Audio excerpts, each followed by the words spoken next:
Hey, welcome to The Explainer. Today we are getting into two really big ideas that are deeply connected, Austrian economics and libertarianism. Are they basically two sides of the same coin, one feeding the other? Well, that's what we're here to figure out.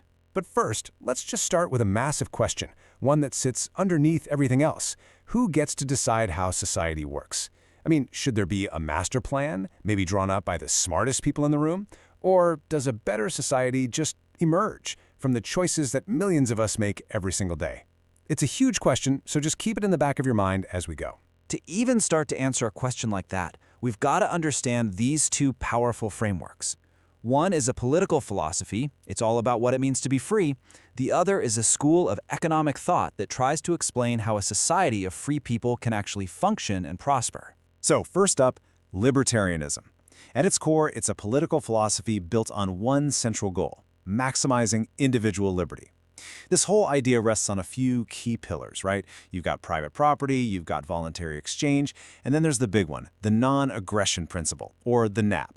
And the NAP is actually super simple, but really profound. It just says you can't initiate force or fraud against another person, period. Okay, so what's the economic engine that makes this vision of liberty plausible? For many, it's Austrian economics. And no, this has nothing to do with the economy of Austria. It's a whole school of thought that says if you want to understand the economy, you have to start with the individual. It's a ground-up approach. Every big thing we see, booms, busts, prices, it's all just the result of individual people making choices based on what they know and what they want. Right, but hold on. A society with millions of free individuals, each doing their own thing, doesn't that just sound like chaos? I mean, how does anything get organized? Well, this is where Austrian economics offers its most, mind-blowing idea. That order doesn't need a commander. It can actually grow all on its own, from the bottom up. And it all starts with this simple but totally radical idea called subjective value. Austrians say that value isn't something that's baked into a product. It's not about the hours of labor or the cost of materials. Nope. Value only exists in our minds. A bottle of water, for instance, is practically worthless to me if I'm standing next to a mountain spring, but it's priceless if I'm stranded in the desert. And this is why any voluntary trade is always a win-win. If you and I trade, it's because in that exact moment, I want what you have more than what I'm giving up, and you feel the exact same way. We both walk away better off. So if you take that idea and you scale it up, you get to the most powerful concept in all of Austrian thought: spontaneous order.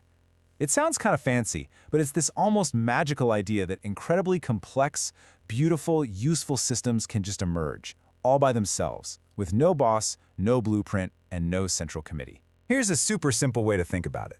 Picture a big grassy field on a college campus. There's no paved path between two buildings. The first person to walk across just takes what they think is the fastest route. The next person sees that faint trail and thinks, seems like a good way to go, and follows it, making the trail a little clearer. Pretty soon, without any official path planning committee ever meeting, a perfectly efficient, well-worn path emerges. That's spontaneous order. And once you get this concept, you start seeing it absolutely everywhere. I mean, think about it. Who invented language? Nobody. It just evolved. Who designed the internet from the top down? Nobody. It grew organically.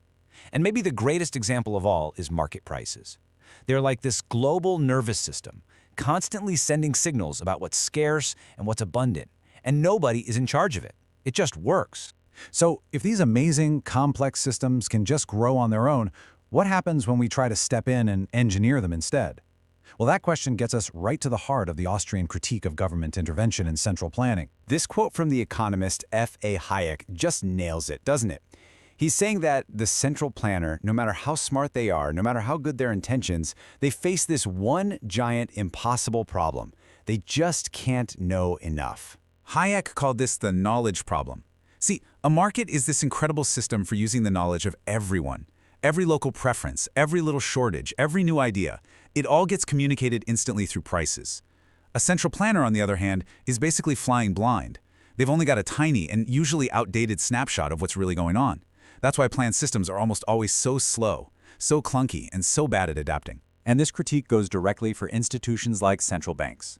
The Austrian business cycle theory basically says that when a central bank pushes interest rates down artificially low, it's sending out a false signal to the whole economy. It's like a fake green light. Entrepreneurs start all these new projects that seem profitable, creating an artificial boom. But those projects aren't really sustainable. Eventually, reality hits, and that boom has to turn into a very painful bust. Now, this whole framework isn't just about pointing out the problems with other systems. Not at all. These Austrian insights actually provide a kind of blueprint for a different way of organizing society, for solving real-world problems using these bottom-up principles. You can see this really clearly with money. Austrians have long been advocates for what they call sound money, basically money that can't be easily printed and devalued by governments. Historically, that often meant something like gold. But today, a lot of people in this tradition are looking at things like Bitcoin and other digital currencies and asking, is this it? Is this the technological return to a decentralized market-based money outside the control of any central bank? And this thinking goes way beyond just money. It extends into all these areas that we've been taught to believe only the government can handle. The fundamental question is, look, if competition and consumer choice work so well for the food we eat and the phones in our pockets, why couldn't they also work for healthcare or for education? Proponents take this idea to its limit, even imagining competing legal systems or private security forces, all based on voluntary agreement instead of a government monopoly. And you know, this isn't just some dusty old theory. These ideas, some of which are over 100 years old, are actually inspiring some of the most forward-thinking, radical experiments in society and governance that are happening right now. I mean, people are exploring some truly wild frontier ideas based on these principles. You have things like charter cities and seasteading, which are literally attempts to build new societies from the ground up, on new pieces of land, or even in the ocean. They're applying these ideas to things like environmentalism through private conservation efforts, and they're even challenging whether our old laws are the right way to think about huge tech platforms. And that really brings us full circle, right back to where we started. In the end, this whole debate between this vision of spontaneous order and the vision of central planning, it all boils down to one final huge question. Do you see society as a kind of complicated engine that needs a master engineer to design it, to tune it, and to keep it running? Or is society more like a rainforest, a vast, complex ecosystem that thrives best when its individual parts are simply left free to interact, adapt, and grow on their own? Definitely something to think about. Thanks for watching.